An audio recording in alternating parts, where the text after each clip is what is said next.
increase of 6.79%, which we know that the Board of Aldermen vote, and the Board of Aldermen will act on their deliberations, I think starting Wednesday for the Board of Ed. Carol, you should have got notified. Didn't get it yet.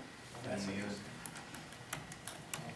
get it, James? No. Well, that's what they told me, so be prepared. Up to Wednesday evening? Make that motion to send it to the students, 79%. Discussion, Mr. Chairman? Yes, go ahead, John. Thank you. First of all, I'd like to congratulate all the students from grades 9 through 12 for making the honor roll for the second period. Congratulations to them. I saw them in Valley Indy this afternoon, and congratulations to the teachers that have assisted those students as well. I'd like to read a statement into the record because I'm just not sure I'll be able to have that opportunity since there doesn't appear to be any discussion on the budget. On Tuesday, I had a good meeting with some of the board members, administrators, including Dr. Malone, James, Mike, and Bobby.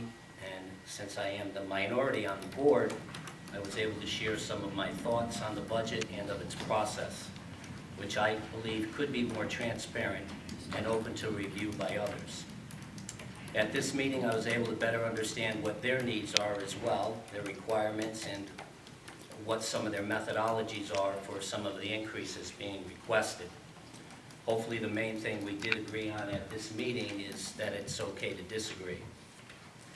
While most school districts have many of the same funding challenges we do here in Ansonia, I realize it is important that we continue to provide excellent instruction to our students and constantly strive to develop and deliver the strongest education possible.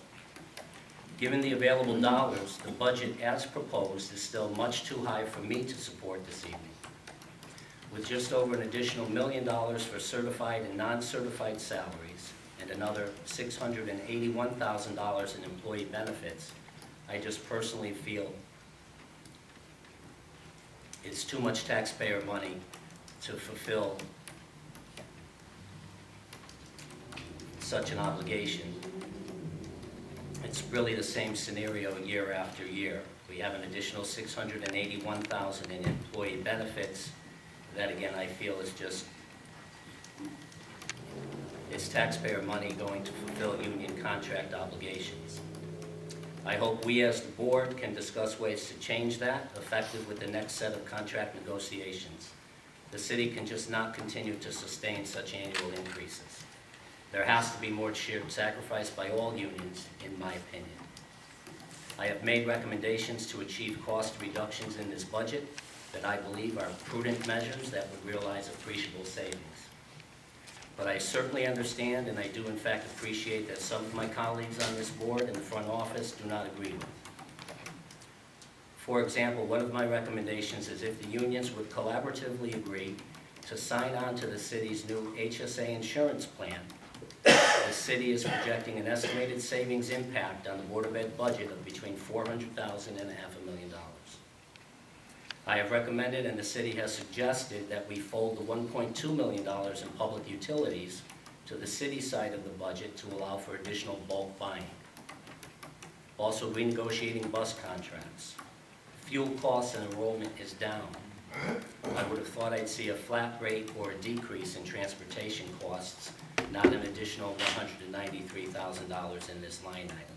Now, I know it's negotiated as a contract that runs through next year, but I feel we should try to renegotiate that, given the provider is saving a boatload of money on fuel.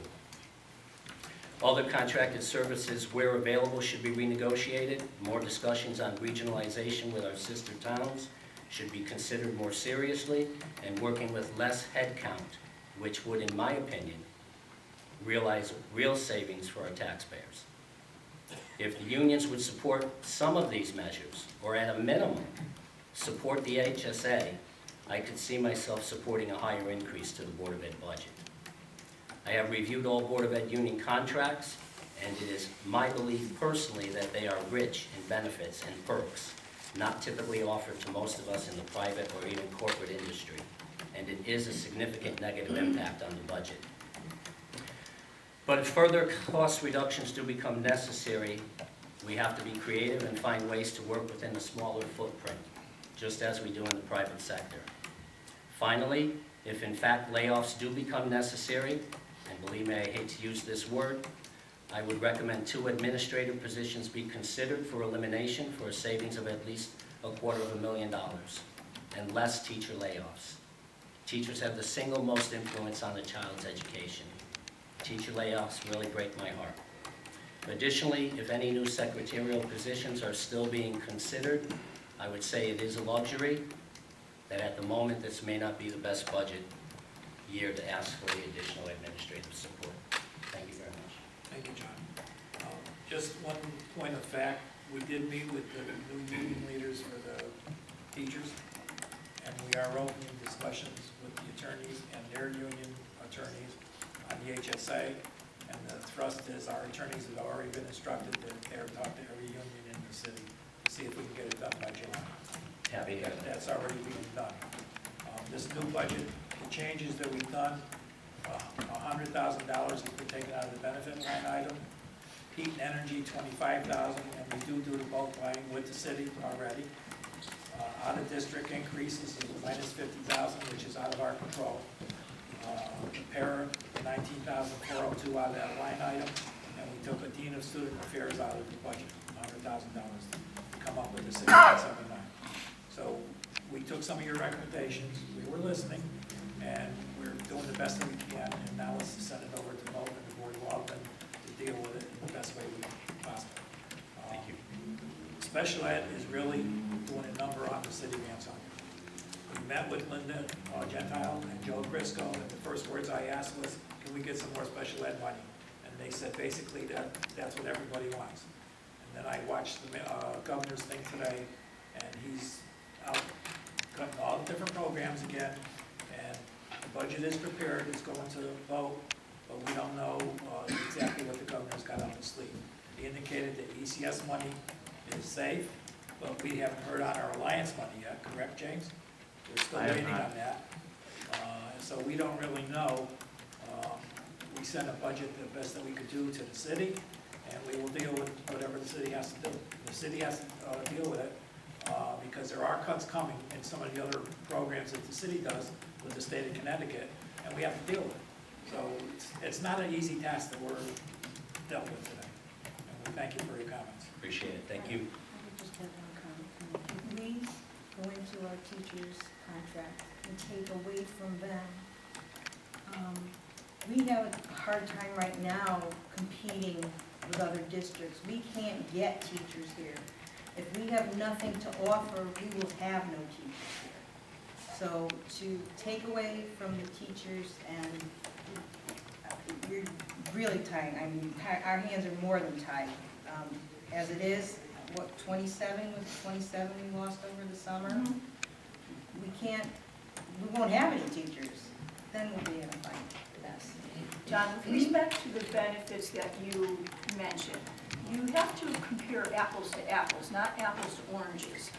The corporate world gets their own benefits, and maybe not in your particular job, but in many jobs in the corporate world, they get a lot of fringe benefits. Teachers do not get fringe benefits. You call their insurance rich. That's the only benefit these teachers have.